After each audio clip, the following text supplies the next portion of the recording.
अस्सलामुअलैकुम, this is Mohit Pirzada near Washington. यहाँ America में अभी 26 जून 2025 और जुमेरात के दिन की रात है, लेकिन हिंदुस्तान पाकिस्तान बरसगीर में मशरक़ी वस्ता में नॉर्थ अफ्रीका में अब 27 जून 2025 की मॉर्निंग और हम जुमे की मॉर्निंग इस वक्त है। ये जो वक्त है इसकी थोड़ी सी इम्पोर्टेंस है इस तारीख़ की। इसकी इम्पोर्टेंस ये है कि 24 जून को, अब से 3 दिन पहले 24 जून 2025 को अमेरिका का जो फ़ॉरेन पॉलिसी का एक इंतहाई इन्फ्लुएंशियल जरीदा है फॉरेन अफेयर्स, उसमें एक आर्टिकल छपा जिसका उन्वान था how to survive nuclear age. उसमें थोड़ा सा जिक्र जो है वो पाकिस्तान का भी था कि अमेरिकन इंटेलिजेंस ने ये कंक्लूड किया है कि पाकिस्तान ऐसे इंटरकॉन्टिनेंटल बैलिस्टिक मिसाइल्स बना रहा है जो अमेरिका तक हिट कर सकते हैं, और अगर ऐसा है तो अमेरिकन पॉलिसी के तहत पाकिस्तान को एक न्यूक्लियर एडवर्सरी के तौर पे ट्रीट किया जा सकता है। मैंने उस वक्त ये पीस पढ़ा था, चूँकि मैं फॉरेन अफेयर्स को सब्सक्राइब करता हूँ, लेकिन मुझे ऐसा लगा इसकी कोई इतनी खास सिग्निफिकेंस नहीं है, और मैं आपको एक्सप्लेन करूँगा कि क्यों मुझे महसूस हुआ कि इसकी सिग्निफिकेंस नहीं है। लेकिन गुज़िश्ता 3 दिनों में हिंदुस्तान के अखबारात ने दर्जन से ज़्यादा, बल्कि शायद ही कोई बड़ा हिंदुस्तान का अखबार और जरीदा ऐसा हो जिसने इस स्टोरी को मुख्तलिफ़ तरीक़ों से डेवलप नहीं किया। सैकड़ों ट्विटर हैंडल ऐसे हैं जिन पे इसके हवाले से बहस हो रही है। उसमें कुछ पाकिस्तानी ट्विटर हैंडल भी हैं जो इसमें तौर पे जवाबी तौर पे अपना एक नैरेटिव जो है वो प्रेजेंट कर रहे हैं। ये मामला है क्या, ये कहाँ से आ रहा है, इसकी क्या सिग्निफिकेंस है, इसके हवाले से मैं एक एनालिसिस आपके सामने रखूँगा, खासा इन्फॉर्म किस्म का। फिर दूसरा इशू हमारे सामने ये भी है कि अमेरिका के अंदर ईरान और इसराइल की जंग के हवाले से मुसलसल जो है एक रिविज़न हो रही है कि इस जंग का नतीजा जो है वो क्या निकला है, ईरान के लिए क्या निकला है, इसराइल के लिए क्या निकला है, और ख़ुद इसराइल और अमेरिका का जो रिलेशनशिप है उस पर इसके किस किस्म के असरात जो है वो मुरतब हो सकते हैं। और तीसरी सूरत हाल वो है पाकिस्तान की, जहाँ हम देखते हैं कि जुमेरात के दिन जो ख़त्म हुआ वहाँ पर पाकिस्तान तहरीक इंसाफ के लीडर्स, जिसमें खैबर पख्तूनख्वा के चीफ मिनिस्टर अली अमीन गंडापुर भी थे, इमरान खान की बहनों के साथ इस्लामाबाद हाई कोर्ट में मौजूद थे, जहाँ उनको तवक्को ये थी कि जो अलकादर यूनिवर्सिटी का केस है उसमें या तो समाअत शुरू हो जाएगी या उसकी एक हेयरिंग की तारीख जो है वो मिलेगी। बहुत कोशिश की गई कि हेयरिंग की तारीख मिले, लेकिन नहीं मिली, और उस हवाले से फिर इमरान खान की हमशीरा अलीमा खान जो हैं उन्होंने प्रेस टॉक जो की उसमें क्या उन्होंने कहा और उसकी सिग्निफिकेंस जो है पाकिस्तान की पॉलिटिक्स के अतबार से इस स्टेज के ऊपर क्या बनती है। ज़ाहिर है इनसे इन तमाम इशूज़ से नथी बहुत से और भी इशूज़ हमारे सामने आ जाते हैं। लेकिन सबसे पहले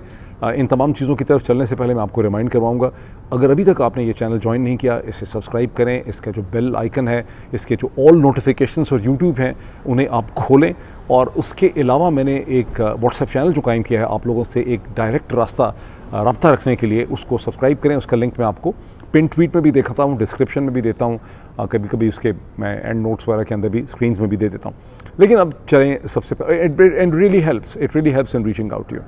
सबसे पहले हम चलें Hindustan, Pakistan, America, nuclear age, ये मामला है क्या। देखिए, अब तक कोई ही हिंदुस्तान का बड़ा अखबार ऐसा नहीं है जिसने इसको डिस्कस ना किया हो। सोशल मीडिया के ऊपर हेडलाइंस उनकी मुसलसल इस हवाले से हैं, और सैकड़ों, जैसे मैंने कहा कि ट्विटर हैंडल्स भी इसको डिस्कस कर रहे हैं, और वो बेसिकली इशारा ये है, कहा यह जा रहा है कि पाकिस्तान का एक ऐसा सीक्रेट प्रोग्राम है इंटरकॉन्टिनेंटल बैलिस्टिक मिसाइल्स का, जिसके तहत पाकिस्तान एक ऐसे सोफिस्टिकेटेड मिसाइल्स भी डेवलप कर रहा है जो अमेरिका तक मार कर सकते हैं, और अमेरिका की इंटेलिजेंस ने कंक्लूड किया है कि बहुत ख़तरनाक है, और पाकिस्तान जो है उसको एक एडवर्सरी जो है वो डिक्लेयर किया जा सकता है। इस डिस्कशन में पाकिस्तान आर्मी का एक बड़ा इन्फॉर्म किस्म का ट्विटर हैंडल है, आपको उसको ज़रूर फॉलो करना चाहिए। इनफैक्ट जब मैंने पहली दफ़ा उसको फॉलो करने का कहा था तो उसको मेरा ख्याल उस वक्त कुछ 15 ईरान इसराइल की जंग के दरम्यान में मैंने इस ट्विटर हैंडल को देखा, थॉमस कीथ के नाम से। ज़ाहिर नाम अंग्रेज़ी है लेकिन ये टोटल पाकिस्तानी है, पाकिस्तानी मिलिट्री का है, और इसको मेरे ख्याल 15-16 हज़ार उस वक्त लोग फॉलो करते थे, अब अंदाज़न 40,000 लोग जो हैं इसको फॉलो करते हैं। इसके ऊपर बड़ा ऑब्जेक्टिव एनालिसिस आपको मिलता है, और इसके ऊपर आपको इस हवाले से भी कमेंट मिलेंगे जहाँ ये जो स्टोरी है फॉरेन अफेयर्स की और हिंदुस्तान के अखबार जो कुछ लिख रहे हैं, इसके जवाब में एक पाकिस्तान का सरकारी या स्टेट का मौक़िफ़ भी आप वहाँ पे देख सकते हैं। मैं उसको दोहराता नहीं हूँ, मैं चाहता हूँ आप उसको वहाँ जाके देखें कि वहाँ क्या बताने की कोशिश की गई है। लेकिन ये सारी की सारी कहानी क्या है, ये मामला कहाँ से आ रहा है, ये है क्या मामला। देखिए, सबसे पहले देखें कि फ़ॉरेन अफेयर्स क्या चीज़ है। फ़ॉरेन अफेयर्स अमेरिका का, बल्कि दुनिया का फ़ॉरेन पॉलिसी के अतबार से, अमेरिका की फ़ॉरेन पॉलिसी के अतबार से, नॉट डैट कि ये पूरी दुनिया की फ़ॉरेन पॉलिसीज़ हैं, ये रूस की फ़ॉरेन पॉलिसी नहीं है, ये चीन की फ़ॉरेन पॉलिसी नहीं है, ये ईरान की, पाकिस्तान की, हिंदुस्तान की नहीं है। अमेरिका की जो फ़ॉरेन अफेयर्स फ़ॉरेन पॉलिसी है उसके अतबार से ये सबसे इन्फ्लुएंशियल जर्नल है, और एक इदारा और थिंक टैंक है काउंसिल ऑन फॉरेन रिलेशंस, जो प्रिंसिपली तौर पे न्यूयॉर्क में लोकेटेड है, लेकिन उसकी ब्रांच वाशिंगटन डीसी में भी है, उसकी ब्रांचेस दुनिया भर में पाई जाती हैं। तो काउंसिल फॉरेन रिलेशन के जरिए फॉरेन अफेयर्स ने एक और इसमें आर्टिकल्स जो हैं वो दो किस्म के आर्टिकल्स होते हैं। एक वो जो फॉरेन अफेयर्स की अपनी एडिटोरियल बोर्ड या एडिटोरियल टीम जो है वो रिक्वेजिशन करती है, रिक्वेस्ट करती है। दूसरे वो हैं अक्सर जो इसमें आर्टिकल छपते हैं वो हैं जो मुख्तलिफ एक्सपर्ट्स और मुख्तलिफ एकेडमिक्स फॉरेन अफेयर्स की एडिटोरियल टीम को पिच करते हैं, यानी उसके सामने रखते हैं कि हम इस पर लिखना चाहते हैं, वो उनको परमिशन देते हैं कि आप इसमें लिखें। और यूजली तौर पे इसमें ना सिर्फ एक्सपर्ट्स और एकेडमिक्स लिखते हैं, इसमें वो लोग लिखते हैं जो किसी न किसी एडमिनिस्ट्रेशन के साथ, प्रेसिडेंशियल टीम के साथ काम कर चुके होते हैं। इसे अमेरिका की पॉलिसी में रिवॉल्विंग डोर पॉलिसी कहा जाता है, यानी लोग जब निकलते हैं वापस यूनिवर्सिटीज़ में आ जाते हैं, यूनिवर्सिटी से गवर्नमेंट का हिस्सा बन जाते हैं, फिर थिंक टैंक्स में आ जाते हैं, फिर गवर्नमेंट का हिस्सा बन जाते हैं। इसको एक रिवॉल्विंग डोर पॉलिसी कहा जाता है। तो इस किस्म के लोग यहाँ पे लिखते हैं। आर्टिकल का उन्वान था how to survive nuclear age. ये छपा है 24 जून 2025 को। ये एक बहुत ही डिटेल्ड आर्टिकल है, लाइन बाय लाइन मैंने इसको पढ़ा है। इसको पढ़ने के लिए आपको सब्सक्रिप्शन चाहिए फॉरेन अफेयर्स की। और ये बड़ा इंपॉर्टेंट पॉइंट है कि ये हिंदुस्तान पाकिस्तान की जो 4 दिन की जंग हुई है, जो ख़त्म हुई है 10 मई 2025 को, ये उसके बाद लिखा गया है, यानी ये बहुत जल्दी लिखा गया। यानी छपा है 24 जून को, यूली कई दफ़ा 1-1.5 महीना पहले से लिखे हुए पीसेस होते हैं, लेकिन इसराइल ईरान की जंग होने से पहले, यानी 13 जून से पहले ये लिखा गया है और 24 जून को ये पब्लिश हो गया है, क्योंकि इसके अंदर ऐसी इंडिकेशन है कि ईरान किस किस्म का चैलेंज प्रेजेंट करता है। ईरान इसराइल के लिए, अमेरिका के लिए चैलेंज है। तो लिखने वालों को पता नहीं है कि जंग है, उनका ख्याल है कि इसमें टेंशन हो सकती हैं। अब ये लिखा किसने? ये 2 हिंदुस्तानी ओरिजिन एकेडमिक्स हैं। एक हैं विपिन नारंग और दूसरे हैं पराने वादी। ये कौन लोग हैं? विपिन नारंग एंड अंकित पांडा भी इनका नाम है, या पराने वादी भी इनका नाम है। अच्छा, अब विपिन नारंग जो हैं ये प्रोफेसर हैं nuclear security and political science के। कहाँ पे? Massachusetts institute of technology, MIT में, बहुत प्रेस्टीजियस इंस्टीट्यूशन है। और वहाँ पर जो उनका centre for nuclear security policy है MIT का, उससे ये वाबस्ता है। लेकिन इतना ही नहीं है, मैं समझता हूँ ज़्यादा इंपॉर्टेंट चीज़ ये है कि 2022 से लेकर 2024 के 2 बरस हैं, उसमें बाइडन एडमिनिस्ट्रेशन की टर्म में, बाइडन एडमिनिस्ट्रेशन की जो प्रेसिडेंसी थी, उसकी जो टीम थी, उसमें प्रोफेसर विपिन नारंग जो हैं वो प्रिंसिपल डिप्टी और उसके बाद असिस्टेंट सेक्रेटरी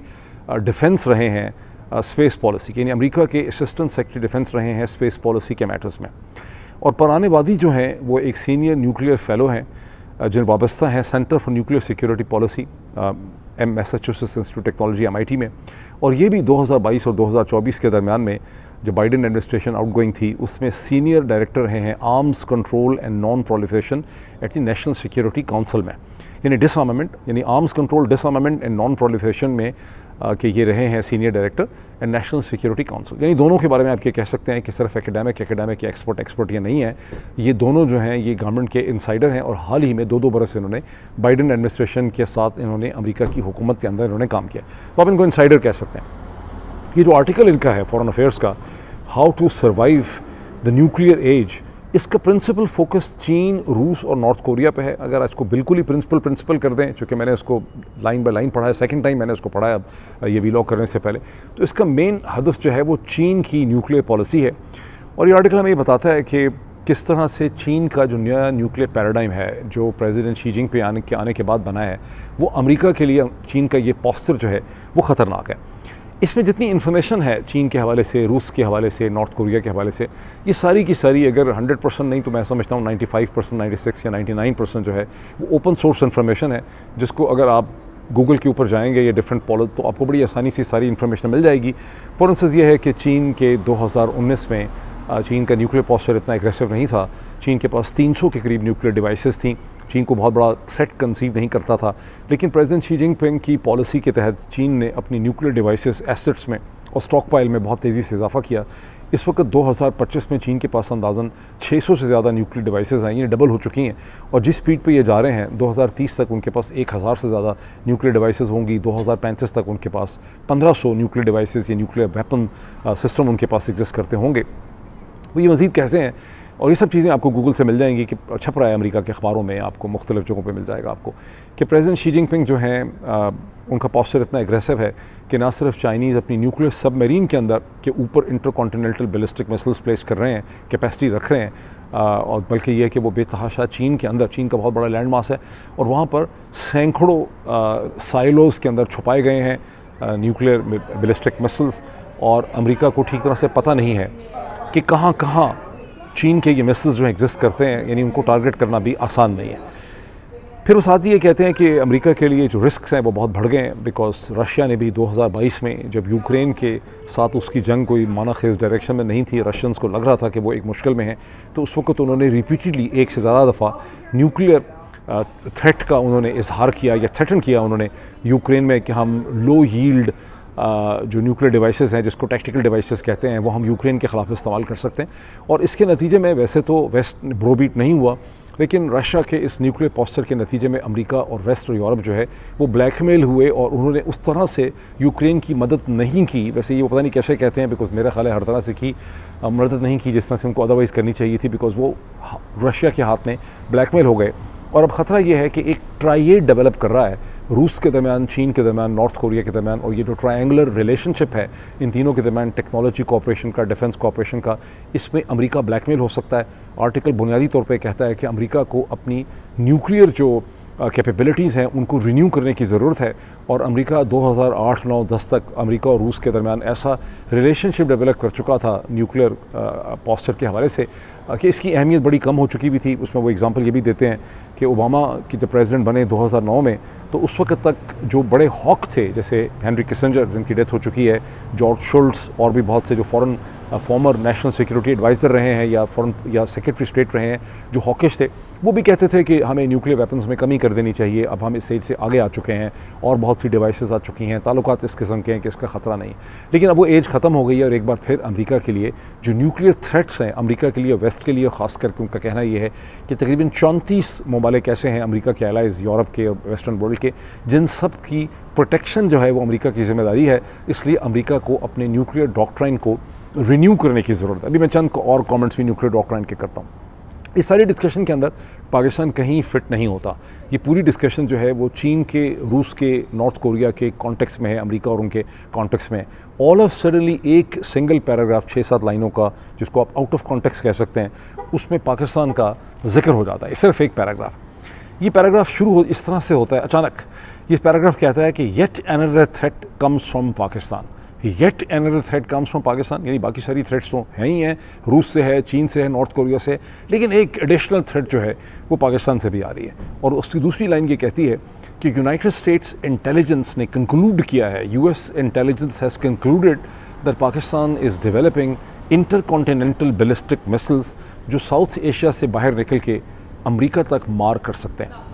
फिर ये आर्टिकल ये भी कहता है, दोनों प्रोफेसर जो इंडियन ओरिजिन के हैं, विपिन गौरंग और वादिया, वो ये पर भी कहते हैं कि पाकिस्तान की जो फॉर्मल ऑफिशियल पोजीशन है कि हमारा सारा का सारा न्यूक्लियर पोस्चर जो है वो इंडिया सेंट्रिक है, हमारे सारे मिसाइल्स जो हैं वो इंडिया के हवाले से हैं। लेकिन ये शायद पाकिस्तान इसलिए बना रहा है कि पाकिस्तान अमेरिका को ये वार्न करना चाहता है कि अगर अमेरिका पाकिस्तान के ऊपर अगर कोई प्रीएम्प्टिव स्ट्राइक करेगा उसके न्यूक्लियर एसेट्स को तबाह करने के लिए, तो पाकिस्तान के पास उसका काउंटर जो है वो एग्जिस्ट करता है। ये दूसरी पॉसिबिलिटी हो सकती है कि पाकिस्तान के जहन में खौफ है कि इंडिया पाकिस्तान की एक जंग के दरमियान में अगर न्यूक्लियर वेपन्स इस्तेमाल हों तो अमेरिका जो है वो पाकिस्तान की न्यूक्लियर वेपन्स को काबू कर सकता है, और उस ख़तरे के पेश नज़र पाकिस्तान जो है वो इंटरकॉन्टिनेंटल ऐसे बैलिस्टिक मिसाइल डेवलप कर रहा है जो अमेरिका को हिट कर सकते हैं। अब ये खासी बड़ी एक ऐसी चीज़ है, और ये वो चीज़ है इस फॉरेन अफेयर्स के आर्टिकल में जिसके ऊपर फिर हिंदुस्तान के पूरे मीडिया ने पिछले 3 दिन से बेतहाशा स्टोरीज डेवलप की हैं, और मैंने इसको शुरू में इग्नोर कर दिया था। मैंने इसको 24-25 ही को देख लिया था, लेकिन मैंने इसको इग्नोर किया, मुझे उस वक्त अंदाज़ा नहीं था कि इस पर इतनी खप पड़ेगी।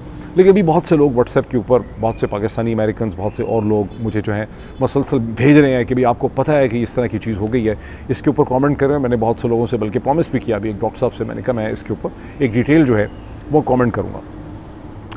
तो अब ये इसमें नोट कर लें कि पाकिस्तान के जो ज़्यादातर हम जिनका सिस्टम सुनते हैं, वेपन सिस्टम का, शाहीन मिसाइल्स का, शाहीन थर्ड वगैरह का, उनकी जो रीच बताई जाती है वो 2700 किलोमीटर से लेके 3000 किलोमीटर तक बताई जाती है। और ऑलरेडी हिंदुस्तान के पास जो अग्नि 5 है वो मेरा ख्याल है उसकी ऑलरेडी जो रीच है वो तकरीबन 5 से 8 हज़ार किलोमीटर तक बताई जाती है, अग्नि 5 की। और कहते हैं कि हिंदुस्तान ने ये डेवलप किए हैं चीन के मुकाबले में, चीन पे हिट करने के लिए। और अल्लाह करे ये ट्रक की आवाज़ यहाँ तो कानों पड़ी, कुछ सुनाई नहीं दे रही मुझे, बहुत ज़्यादा शोर है। ये ट्रक आया, ट्रक चला गया। I am so sorry for this, मेरा नहीं ख्याल था इस वक्त ये ट्रक यहाँ पर रहा होगा। एनीवे, तो अग्नि 6 भी हिंदुस्तान एक डेवलप कर रहा है जिसकी रीच जो है वो 8000 किलोमीटर से ज़्यादा हो सकती है। अब हिंदुस्तान पाकिस्तान के शोर से कि जो साहिल से जोग्राफिकल डिस्टेंस जो है क्रो फ्लाइट का, मिसल का, वो अमेरिका तक तकरीबन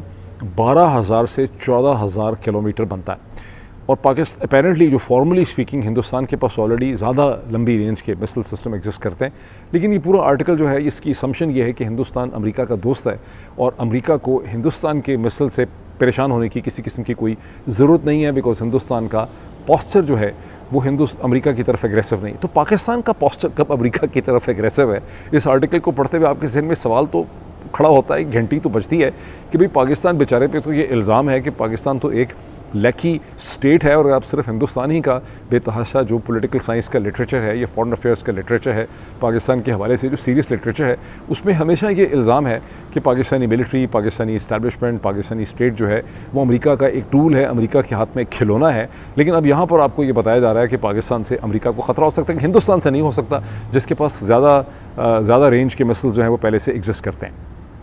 अच्छा, इसी आर्टिकल के अंदर जो आर्टिकल फॉरेन अफेयर्स का है, इसमें दोनों प्रोफेसर्स पहले ये भी जिक्र करते हैं कि अमेरिका का अपना जो न्यूक्लियर डॉक्ट्राइन है उसके 2-3 पार्ट हैं। 2 पार्ट ज़्यादा इंपॉर्टेंट हैं। पहला पार्ट तो ये है कि अमेरिका के अंदर ये कैपेसिटी और सलाहियत होनी चाहिए कि उसके ऊपर अगर उसका दुश्मन या एडवर्सरी न्यूक्लियर स्ट्राइक करे तो अमेरिका का बहुत सा न्यूक्लियर स्टॉक पाइल बच जाए और अमेरिका एक बहुत ही जवाबी भरपूर कार्रवाई कर सकता हो और उसके दुश्मन को ये पता हो कि अमेरिका के न्यूक्लियर एसेट्स इतने ज़्यादा हैं, इतने डाइवर्सिफाइड हैं कि उन्हें कोई दुश्मन तबाह नहीं कर सकता, ओवर पावर नहीं कर सकता। और अगर अमेरिका के साथ ऐसा हाथ किया जाएगा तो अमेरिका बड़ा ओवर पावरिंग उसका रिस्पॉन्स जो है देगा। दूसरा इसका एलिमेंट ये है कि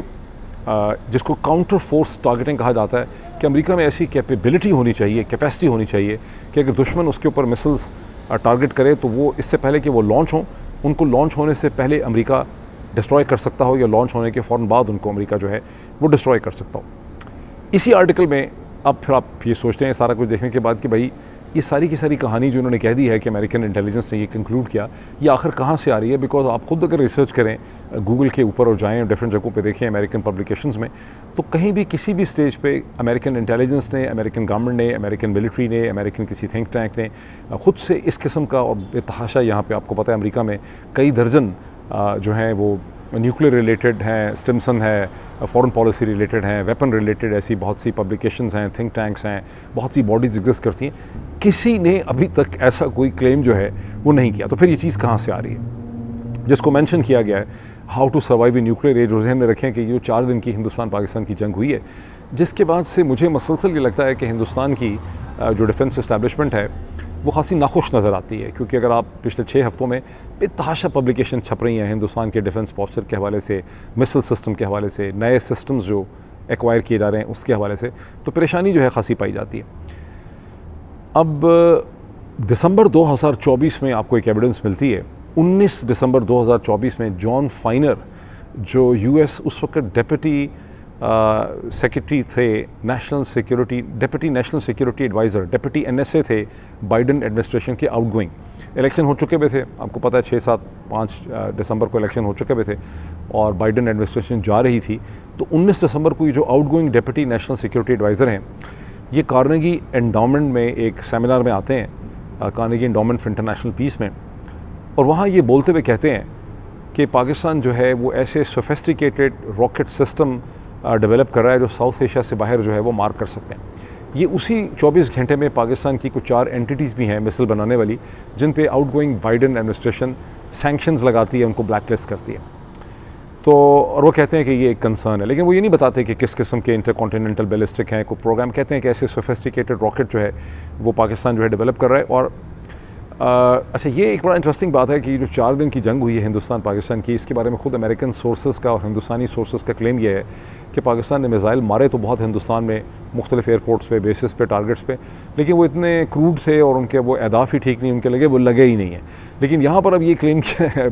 जॉन फाइनर ये बता रहे हैं उनको कि पाकिस्तान ऐसे सोफिस्टिकेटेड रॉकेट्स और मिसाइल सिस्टम डेवलप कर रहा है जो अमेरिका में आके हिट करेंगे। किधर? मियामी के अंदर हिट करेंगे, किसी सर्कस पे हिट करेंगे, किसी सिनेमा में हिट करेंगे। अगर पाकिस्तान हिंदुस्तान जो साथ है वहाँ हमारे मिसाइल्स ने हिट नहीं किया, खुद हिंदुस्तानी कह रहे हैं, अमेरिकन सोर्सेस कह रहे हैं, सैटेलाइट इमेज दिखा रहे हैं, लेकिन साथ ही ये भी इल्ज़ाम लगाया जा रहा है। कॉन्ट्रडिक्शन है ना कि पाकिस्तान जो है ऐसे सोफिस्टिकेटेड सिस्टम जो है वो डेवलप कर रहा है। लेकिन बड़ी इंटरेस्टिंग, इसमें थोड़ी सी आप रिसर्च करते हैं तो आपको पता चलता है कि 19-20 तारीख को ही एक हिंदुस्तानी ट्विटर अकाउंट है जिसको 2-2.5 लाख फॉलो करते हैं, 2-2.5 लाख लोग फॉलो करते हैं, और ये भी हिंदुस्तान की डिफेंस इंडस्ट्री से ही कोई रिलेटेड है। जिस तरह से थॉमस कीथ पाकिस्तान से रिलेटेड है, इस तरह से ये लेगेट इन LEGATIN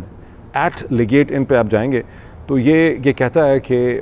अमेरिका के साथ हिंदुस्तान ने इंटेलिजेंस शेयरिंग की है, इंडियन एजेंसीज़ ने, और अमेरिका को वार्न किया है कि पाकिस्तान इंटरकॉन्टिनेंटल बैलिस्टिक मिसाइल्स और रॉकेट्स सोफिस्टिकेटेड डेवलप कर रहा है जो अमेरिका तक मार कर सकते हैं। कंक्लूजन क्या निकला? किस्सा मुख्तसर ये है कि सारी की सारी जो क्लेम्स किए गए हैं, मुझे लग रहा है as per my suspicion and analysis कि फॉरेन अफेयर्स का जो आर्टिकल 4 दिन की जंग के बाद लिखा गया है और जो इन ऑल प्रोबेबिलिटी पिच किया गया होगा रादर देन रिक्विजिशन के, इसमें दोनों इंडियन एकेडमिक्स ने जिस इन्फॉर्मेशन की तरफ इशारा किया है कि ये इंडियन अमेरिकन इंटेलिजेंस कंक्लूड करती है,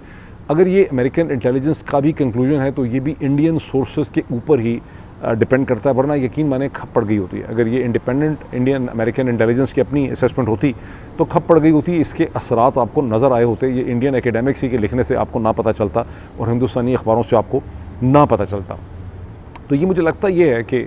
जो एक मेंटल डिस्टर्बेंस है जो 4 दिन की जंग के बाद, हालांकि हिंदुस्तान ने वाकई ही बड़ी स्पेसिफिक स्ट्राइक्स की हैं पाकिस्तान के बेसिस के ऊपर ऑल अक्रॉस पाकिस्तान, लेकिन जंग का ओवरऑल पॉलिटिकल आउटकम इस किस्म का निकला है नैरेटिव की शक्ल में कि हिंदुस्तान की जो इस्टेब्लिशमेंट है वो उससे बड़ी डिससेटिस्फाइड है। इसी किस्म की डिबेट इस वक्त अमेरिका के अंदर हो रही है। मैं क्विकली उसका जिक्र कर दूँ। ईरान इसराइल कॉन्फ्लिक्ट के बाद इसराइल के अंदर भी, अमेरिका के अंदर भी इस किस्म की डिबेट हो रही है कि इसका टोटल आउटकम क्या निकला,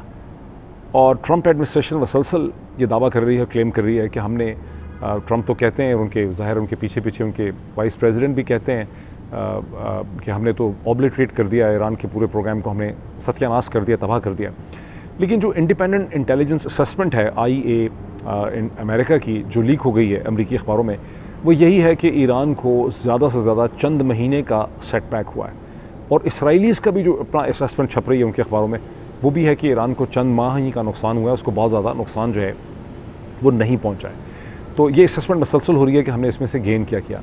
लेकिन इसके साथ अमेरिका के अंदर एक दूसरी डिफरेंट किस्म की डिबेट भी हो रही है, और वो डिबेट ये है कि इसराइल जो है उसने अमेरिका को यूज़ किया है इस पूरी जंग के अंदर, और अमेरिका के प्रेसिडेंट की अपनी जो एक अंडरस्टैंडिंग थी, या अमेरिकन सिस्टम की अपनी अंडरस्टैंडिंग थी, अमेरिकन को फोर्स कर दिया कि वो इसराइल की खातर इस जंग में कूदें, और बादल न खास्ता as against their own better judgement उनको ईरान के ऊपर हमला करना पड़ा ताकि इसराइल को एक जवाज़ मिल सके इस जंग से निकलने का। यानी अगर इसराइल के ऊपर ईरान के हमले तभी ख़त्म होने थे जब इसराइल सीज़ फायर पे एग्री करता। इसराइल को सीज़ फायर पे एग्री करने के लिए, पॉलिटिकल जवाब देने के लिए अमेरिका को और डोनाल्ड ट्रंप को ईरान के ऊपर ये हमले करने पड़े, और फिर कतर की मदद से ईरान को चुप करवाना पड़ा। और वरना यह है कि इसराइल एक ऐसी हरकत कर चुका था जिस हरकत के बाद इसराइल फंस गया हुआ था और उसमें से निकल नहीं पा रहा था। जब मैं हर दफ़ा ये बात करता हूँ, मैंने चूँकि शुरू में भी कहा है कि मेरी ये असेसमेंट के ईरान इसमें से कमज़ोर इमर्ज किया है, ये ठीक नहीं है, बाकी सारे एनालिस्ट मुझसे एग्री नहीं करते। At the same time having make this admission कि ईरान पॉलिटिकली विक्टोरियस नज़र आता है, स्ट्रेटिजिकली स्पीकिंग ईरान को इसराइल ने नुकसान बहुत पहुँचाया है। अगर आपकी top military leadership, intelligence leadership, आपकी पॉलिटिकल लीडरशिप, आपकी साइंटिफिक लीडरशिप को वाइप आउट कर दिया जाए और फिर ईरान में मसलसल ऐसे हमले हों और ईरान के बहुत से जो एसेट्स हैं, बिल्डिंग्स हैं, स्ट्रक्चर्स हैं, उसको डिस्ट्रॉय कर दिया जाए, उसकी मिसाइल लॉन्चर्स, बैटरीज, इंफ्रास्ट्रक्चर, तो ज़ाहिर है कि इसराइल ने ईरान को नुकसान तो बहुत पहुँचाया है। लेकिन इस पूरे क्राइसिस में से इसराइल इमर्ज नहीं कर सकता था अमेरिका की ताकत के बगैर। दैट मीन्स कि असल में अमेरिका को आके ईरान के लिए ये जंग जो है वो लड़नी पड़ी। इसका इजहार तो बहुत से लोग कर रहे हैं, लेकिन स्टीव बैनन जो अमेरिका की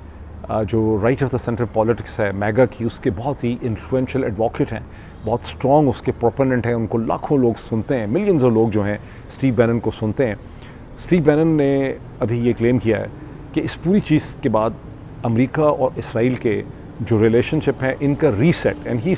citing sources inside, यानी he is of course someone who is an insider into the Republican system, and he says अंदर अब बड़ी डिबेट हो रही है कि अमेरिका और इसराइल के रिलेशनशिप्स का रीसेट होना बनता है, बिकॉज इसराइल हमारा एलाई नहीं है। इस जंग ने साबित किया है कि इसराइल खालिस्तान टोटल हमारा प्रोटेक्टोरेट है, जिसको हमें डिफेंड करने के लिए बार बार जाना पड़ता है, और इस प्रोटेक्टोरेट ने ब्लैकमेल किया है अमेरिका के सदर और अमेरिका के सिस्टम को, और एक जंग शुरू कर दी है जिसके अंदर हमें कूदना पड़ा है। तो ये भी मैंने कहा कि आपके नॉलेज में साथ ले आऊँ। अब मैं आऊँ पाकिस्तान की तरफ, जहाँ 26 जून का जो दिन ख़त्म हो गया और अब 27 जून शुरू हो रहा है, वहाँ पर शायद आपने देखा हो, आप में से बहुत से लोग शायद ना देख सके हों, कि इमरान खान की हमशीरा मोहतरमा अलीमा खान साहिबा ने प्रेस टॉक्स की एक से ज़्यादा, जिसमें उन्होंने बहुत फ्रस्ट्रेशन का इजहार किया अल-कादर यूनिवर्सिटी ट्रस्ट केस के हवाले से। एक बार फिर ये खबीस सफाई वाला ट्रक यहाँ से गुजर रहा है, इसलिए मैं चुप कर जाता हूँ। और वो जो मोइन अख्तर ने कहा था ना कि क्या वो ट्रक गुजर गए, तो ये ट्रक अब गुजर गया है बाय एंड लार्ज। इसका कॉन्टेक्स्ट ये है कि 26 तारीख को इमरान खान की ख़ानदान जो है, अलीमा, उनकी बहनें नौरीन, उज़मा, अलॉन्ग विद उनके जो वकील हैं इमरान खान के, बुशरा के, बैरिस्टर सलमान सफ्तर के साथ इस्लामाबाद हाई कोर्ट में पेश हुए। पाकिस्तान तहरीक इंसाफ के बहुत से लीडर भी थे, गंडापुर भी वहाँ पे आए हुए थे, खैबर पख्तूनख्वा के चीफ मिनिस्टर। ये और बात है कि इस वक्त उनकी और इमरान खान के घर वालों के दरमियान कोई बहुत ज़्यादा खुशगवार किस्म के ताल्लुकात नहीं हैं, और उन्होंने पिछली जो स्टेटमेंट दी थी कि मैं इमरान खान को अपना लीडर समझता हूँ, इमरान खान के घर की बातें मानना जो है वो मेरी ज़िम्मेदारी नहीं बनती, उसके जवाब में उनका नाम लिए बगैर, उन्होंने भी नाम तो नहीं लिया था मोहतरमा अलीमा खान साहिबा का, उनका नाम लिए बगैर अलीमा खान साहबा ने अपनी प्रेस कॉन्फ्रेंस में ये भी कहा कि जो लोग ये कहते हैं कि हमें इमरान खान के ख़ानदान की बात नहीं माननी, हम सिर्फ इमरान खान का पैगाम लेकर आते हैं बाहर। और ये इमरान खान का पैगाम था कि 5 लोगों को आके खेती के बजट के हवाले से इमरान खान से ब्रीफिंग लेनी चाहिए, जिसमें चीफ़ मिनिस्टर अली अमीन गंडापुर, जो मुजम्मल असलम उनके इकोनॉमिस्ट हैं, उसके अलावा जो फॉर्मर उनके फाइनेंस मिनिस्टर थे, और फिर जो वहाँ पे और लोग हैं, उन सब का उन्होंने कहा कि उनको आना चाहिए था मेरे पास। तो ये हमने उनका सिर्फ पैगाम कन्वे किया था, ये कोई हम